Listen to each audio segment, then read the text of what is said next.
Ya, adik-adik, bertemu lagi kita dalam channel Cikgu Charles. Okey, hari ini kita akan belajar reka bentuk dan teknologi dalam unit 2, aplikasi reka bentuk, teknologi dan kejuruteraan.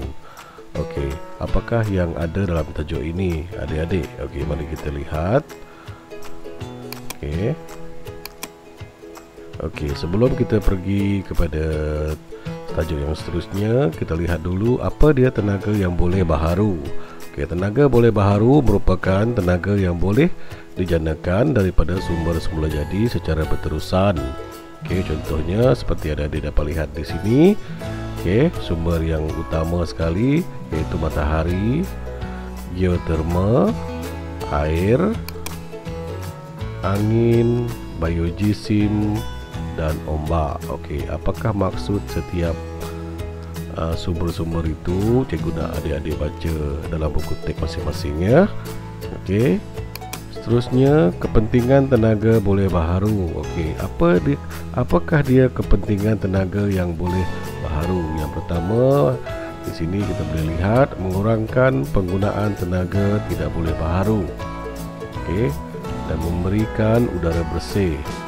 Yang ketiga, mengurangkan kesan rumah hijau. Dan yang keempat, menjanakan peluang pekerjaan. Okey, itu adalah kepentingan tenaga boleh baharu.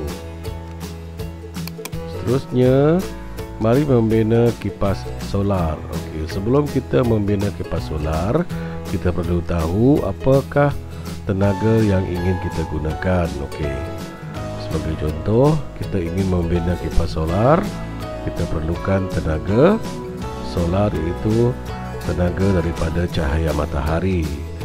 Okey, adik-adik boleh baca. Dan seterusnya di sini ada urutan proses bagaimana kipas solar boleh berfungsi. Okey, seterusnya. Okey, proses yang pertama kita perlu melakarkan reka bentuk. Okey, setelah kita mengenal pasti produk yang akan dibuat, beberapa lakaran idea perlu dihasilkan. Okey, adik-adik, di sini cikgu menggunakan lakaran yang cikgu dah buat, iaitu cikgu gunakan lakaran sisi. Okey, contohnya cikgu buat lakaran terlebih dahulu dan labelkan. Contohnya ini tiang, wire, suis, kaki, tapak, kipas, motor dan pedal solar. Okey, setelah kita membuat lakaran, kita perlu menilai lakaran dan membuat penambahbaikan. Okey, sebelum menjadikan lakaran terbaik sebagai panduan menghasilkan projek, kita perlu nilai dahulu apakah yang perlu kita buat penambahbaikan. Okey, contohnya elemen-elemen yang perlu kita pertimbangkan adalah seperti rupa, ruang, saiz dan nilai. Okey, contohnya rupa, reka bentuk dan kedudukan pula kipas, switch dan panel solar. Okey, adakah sesuai tidak sesuai? Okey, dan catatannya.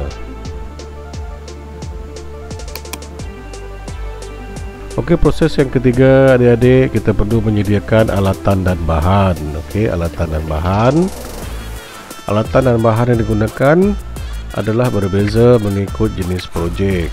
Okey. Okey, untuk perhatian adik-adik sekalian, okey, untuk projek kipas solar kita, cikgu menggunakan set kipas solar yang cikgu dapati daripada Shopee, ya. Cikgu dapati daripada Shopee. Cikgu beli daripada Shopee dengan harga yang sangat murah. Okey, jika adik-adik nak beli, adik-adik boleh minta kebenaran daripada ibu bapa untuk membelinya daripada Shopee. Okey. Okey, jadi set kipas solar yang cikgu beli adalah berupa begini.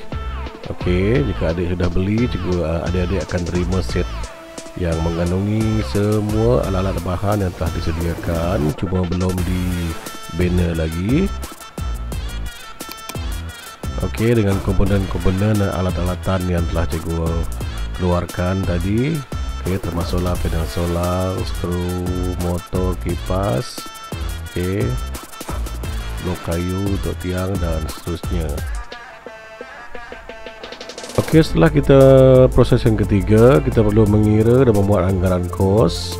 Okey, kita perlu buat anggaran kos. Jadi adik-adik boleh buat sendiri berapakah kos yang telah adik-adik gunakan.